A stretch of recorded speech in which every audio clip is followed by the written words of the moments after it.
प्याज से चटकते गले को 25 पैसे वाली कुल्फी से तर करने का युधिष्ठिर का प्रयास सफल न हो सका। पैसे तो बर्बाद हुए ही, गला और ज़्यादा सूखने लगा। बार बार हसरत भरी नज़रों से वह आंगन में लगे नल को देख लेता, पर कलाई पर बंदी घड़ी को देखते ही उसकी बेचैनी दुगनी हो जाती। 6 बजने में अभी पूरे 2 घंटे बाकी थे। तब तक तो शायद उसका जनाजा निकल चुका होगा। उसने खींच कर कहा। वह पथराई आंखों से सड़क को देखने लगा। मई की धूप में चिलचिलाती डामर की सड़क उसकी आंखों में सुई सी चुभ रही थी। वह मन ही मन उस दलाल की 7 पीढ़ियों का उद्धार करने लगा, जिसने इस मनहूस जगह पर ला पटका था। वैसे दोस्त दलाल का भी नहीं था। उन लोगों को खुद ही ठीक से जांच पड़ताल कर लेनी चाहिए थी, पर तब इतना सब्र कहाँ था। पिताजी की मृत्यु के साथ ही चचेरे भाइयों के तेवर बदल गए थे। कृष्णनगर की उस बड़ी सी कोठी में रहना असंभव सा हो गया था। वह अकेला ही होता तो कोई चिंता नहीं थी, कहीं भी रहता, पर साथ में माँ थी, 4 छोटे छोटे भाई थे। सबको लेकर कहाँ जाता। महानगर की सड़कें नापते हुए उसकी किस्मत दलाल का रूप लेकर उसे यहाँ ले आई थी। घर जिस दिन देख गया था अच्छा ही लगा था। साफ सुथरे 4 कमरे थे, बिजली, नल, आंगन, सभी कुछ था। अच्छी लोकेलिटी थी। 200 रुपये महीने पर इससे ज़्यादा की अपेक्षा भी नहीं की जा सकती थी। लेकिन सामान लेकर यहाँ आते आते उन लोगों का दम निकल गया था। लग रहा था जैसे किसी दूसरे शहर में ही बसने जा रहे हों।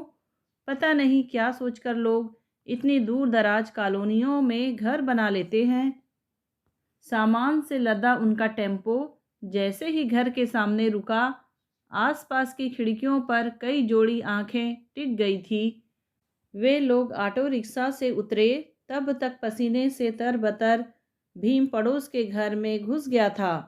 वह शायद पानी मांगने पहुंचा था, क्योंकि थोड़ी देर बाद 2 गिलासों को 3/4 भरकर एक महिला प्रकट हुई। गिलासों को उसके हाथों में पकड़ाकर उसने फटाक से दरवाज़ा बंद कर लिया। देखते ही देखते आसपास की सारी खिड़कियों के पट भी बंद हो गए। इस हड़बड़ाहट का कारण उन्हें शीघ्र ही समझ में आ गया, क्योंकि एक विशालकाय महिला खिड़की बंद करते हुए बुदबुदा रही थी। 1 2 नहीं, पूरे 5 हैं। पीने पे आए तो मेरा पूरा मटका ही खाली कर देंगे। बात भले ही गुस्से में कही गई थी, पर 16:15 आने सच थी। आगरे वाली एक सुराही तो भीम खड़े खड़े गले में उलट लेता था, और अब तक किसी ने उस पर ऐतराज भी नहीं किया था। चाचा ताऊओं के उस संयुक्त परिवार में खाने को लेकर चकचक मची रहती थी, पर पानी पीने का प्रतिबंध नहीं था। पर यहाँ तो 2 गिलास पानी भी उन्हें नसीब नहीं हो रहा, जबकि सोच कर चले थे कि अड़ोस पड़ोस से पानी लेकर पहले घर को धो पोंछ लेंगे। गिलास वापस करने के बहाने नकुल ने पड़ोस का दरवाज़ा खटखटाया तो एक मरियल सा लड़का डरते डरते बाहर आया। उसने सहमते हुए बताया कि नल सुबह शाम केवल 15-15 मिनट को आते हैं। प्रेशर इतना कम रहता है कि पीने भर का पानी मुश्किल से भर पाते हैं। नहाने धोने के लिए किसी हैंडपंप का या कुएं का सहारा लेना पड़ता है। उसके लिए भी उनके मालिकों की चिरोरी करनी पड़ती है। हैंडपंप कहाँ है? नकुल ने उत्सुकता से पूछा। लड़के ने दाहिने हाथ की तरफ इशारा किया।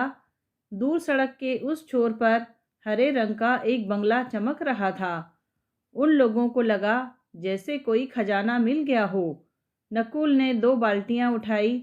छोटे ने पीतल की एक गागर और निकल पड़े। जब उन लोगों को गए आधा घंटे से ऊपर हो गया तो मंझले दोनों भी उनकी टोह में चले गए। जाते समय भीम तौलिया और साबुन भी लेते गया। बोला, सुविधा हुई तो वहीं नहा लूँगा। और अब इस बात को भी 1 घंटे से ऊपर हो गया था। युधिष्ठिर की अधीरता का स्थान पहले क्रोध ने, फिर चिंता ने ले लिया था। वैसे चारों साथ में थे, डरने की कोई बात नहीं थी, फिर भी भीम के कारण आशंका थी।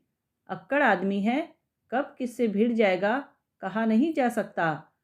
नई जगह में श्री गणेश ही किसी वारदात से हो, अच्छा नहीं लगता। विचारों का बोझ अब असहन हो गया तो युधिष्ठिर उठा और मकान में ताला डालकर उसी दिशा में चल पड़ा जहां वे चारों गए थे। करीब 1.5 फर्लांग चलने के बाद ही वह उस बंगले तक पहुंच पाया। लोहे का बड़ा सा नक्काशीदार फाटक बंगले को भव्यता प्रदान कर रहा था। दोनों ओर सीमेंट के खंभों में हिंदी और अंग्रेजी नेम प्लेटें जड़ी हुई थी। वाई एक्स राज, रिटायर्ड डीएसपी। युधिष्ठिर का मन उल्टे पैरों लौट जाने को हुआ। रिटायर्ड होने पर भी डीएसपी खौफ खाने की चीज़ होती है। फिर उसके छोटे भाइयों का सवाल था, क्या पता चारों के चारों पानी की चोरी के आरोप में हिरासत में ले लिए गए हों। उसने हिम्मत करके फाटक खोला। हर क्षण अपने को किसी खूंखार कुत्ते के संभावित आक्रमण के लिए तैयार करता हुआ वह आगे बढ़ा। पूरे वातावरण में एक अजीब सा सन्नाटा व्याप्त था। पोर्टिको पार कर उसने बटन के लिए इधर उधर नज़र दौड़ाई। फिर दरवाजे पर हल्की सी दस्तक दी। दरवाज़ा जैसे प्रतीक्षा में ही खड़ा था, अपने आप खुल गया। सामने ही एक बड़ी सी मेज और उसके पीछे पूरी वर्दी में लेस डीएसपी महोदय उस समय कुछ लिख रहे थे। युधिष्ठिर ने हाथ जोड़कर नमस्ते की, जिसका कोई नोटिस नहीं लिया गया। उसने गला खकार कर कुछ कहना चाहा, तब जाकर उनकी समाधि भंग हुई। चश्मे के ऊपर से झांककर बोले, कहाँ चले गए थे बरखुरदार? चलो इधर, यहाँ मेरे सामने बैठो। युधिष्ठिर ऐसे कांपा जैसे उसका सम्मन आ गया हो। गनीमत थी कि उन्होंने कुर्सी की ओर इशारा किया, नहीं तो वह फर्श पर ही बैठ गया होता। उनकी कड़कती आवाज़ ने उसका खून सुखा दिया था। वह बुदबुदाकर कुछ कहना चाह रहा था कि वे गरजे, तुम्हारी बात बाद में सुनूंगा, पहले मेरे सवालों का जवाब दो। जी, उसने घुटी घुटी आवाज़ में कहा और सफाई के लिए शब्द तलाशने लगा। बताओ, जनता का वेतनभोगी शासक कौन है, कंडक्टर या कलेक्टर? जी, ऊंचा सुनते हो क्या? और डीएसपी महोदय ने अपना प्रश्न दोहरा दिया। युधिष्ठिर की उत्सुकता ने उसके डर पर काबू पा लिया। उसने थोड़ा आगे बढ़कर झांका। मेज पर वर्ग पहेलियों के कागज बिखरे हुए थे। सारा माजरा उसकी समझ में आ गया। इस पुलिस अधिकारी को बुढ़ापे में यह बौद्धिक कसरत करते देख उसे दया आ गई। साथ ही वह यह भी समझ गया कि अब छुटकारा असंभव है। एक बार पुलिस थाने से सकुशल लौटा जा सकता है, पर पहेली वालों से पिंड छुड़ाना मुश्किल है। तुमने जवाब नहीं दिया बरखुरदार। युधिष्ठिर का आत्मविश्वास धीरे धीरे लौट रहा था और सेंस ऑफ ह्यूमर भी। उसने कहा, सर मेरे ख्याल से तो कंडक्टर ही असली शासक है। क्या बकते हो? वे चीखे। जानते हो कलेक्टर राजा होता है, राजा। और वे अटेंशन की मुद्रा में खड़े हो गए। आप ठीक कह रहे हैं सर, पर कितने लोग इस राजा को देख पाते हैं, जबकि कंडक्टर के महाप्रतापी शासन को रोज ही भुगतना पड़ता है। आपको कभी सिटी बस में बैठने का इत्तेफाक हुआ है? कभी राज्य परिवहन की बसों में यात्रा की है? हाँ, सरकारी काम से 2-4 बार गया हूँ। उस समय तो आप खुद ही राजा होंगे। कंडक्टर की महानता को आप नहीं समझेंगे, लेकिन पहली वाला समझ लेगा, तभी तो। ठीक है, ठीक है, उन्होंने इशारे से उसे रोकते हुए कहा। पर शायद वे संतुष्ट नहीं हो पाए थे, इसीलिए उन्होंने एक कूपन में कंडक्टर और एक कूपन में कलेक्टर लिख दिया। बेचारों की सारी उम्र कलेक्टर को सैल्यूट मारते गुजरी थी। अब आ जाइए दूसरे क्लॉज पर। उन्होंने क्लॉज में डिक्टेंशन देने वाले मासाब की अदा में पढ़ना शुरू किया। अपनी बात दूसरों के गले उतारने में कौन ज़्यादा माहिर है, लीडर या प्लीडर? वैसे ये कोई मुश्किल सवाल नहीं है, सीधा सा उत्तर है। प्लीडर बेचारा रोटी ही इस बात की खाता है। गुस्ताखी माफ़ हो सर, मेरी राय जरा आपसे अलग है। युधिष्ठिर ने लखनवी अंदाज में क्षमा याचना करते हुए कहा। प्लीडर तो बेचारा अदालत में ही सिर खपाता है, मुद्दई और मद्दा लेह से आगे नहीं बढ़ता। पर लीडर से बचने का कोई उपाय नहीं है। हर गली में, हर चौराहे पर ये आपसे टकरा जाएंगे। अगर ना सुनना चाहें तो लाउड स्पीकर से घर तक पीछा करेंगे। और फिर अपनी आवाज़ को थोड़ा धीमा करके उसने रहस्यमय अंदाज में कहा, और सर, किसी के गले सीधे से बात ना उतरे तो लीडर गला भी उतरवा लेता है। आपको शायद पता ना हो। Right, right you are, DSP महोदय ने कहा और ठहाका मारकर इतनी जोर से हंसे कि दरो दीवार तक हिल गए। पुलिस की नौकरी में जिंदगी गुजार दी और तुम कहते हो मुझे पता नहीं? यंग मैन, दो बार फायरिंग केस में फंस चुका हूँ, समझे? पर उसकी मेहरबानी से बेदाग बच गया। और उन्होंने ऊपर की ओर देखकर हाथ जोड़ दिए। शायद उन्होंने ईश्वर को धन्यवाद दिया था।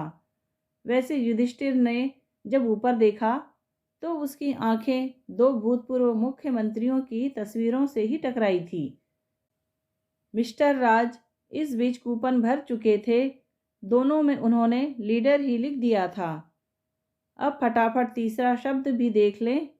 इनके प्रति सतर्क रहना चाहिए। ड्यूटी या ब्यूटी? भाई, मैं तो पुलिस का आदमी हूँ, ड्यूटी पर ही जोर दूंगा। वैसे आज का नौजवान ब्यूटी पर मरता है। युधिष्ठिर को भी अब मज़ा आने लगा था। बोला, सर, जमाना कंपटीशन का है, चाहे ड्यूटी हो या ब्यूटी। ज़रूरत है कि ड्यूटी में भी ब्यूटी हो, तभी बात बनती है। ड्यूटी में ब्यूटी? ज़रा तफसील से बताओ भाई। जैसे सर, साल भर आराम फरमाते रहो, पर इंस्पेक्शन के दिनों में बाल बिखरा कर घूमो।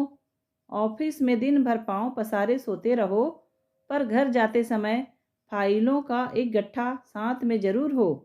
घर में चाहे पानी उठा कर ना पिए, पर पत्रकार सामने हो तो दफ्तर में झाड़ू लगाने में भी संकोच नहीं करना चाहिए। वाह, मिस्टर राज ने दिल खोलकर दाद देते हुए कहा। ये बातें मुझे पहले क्यों नहीं समझा गया कोई?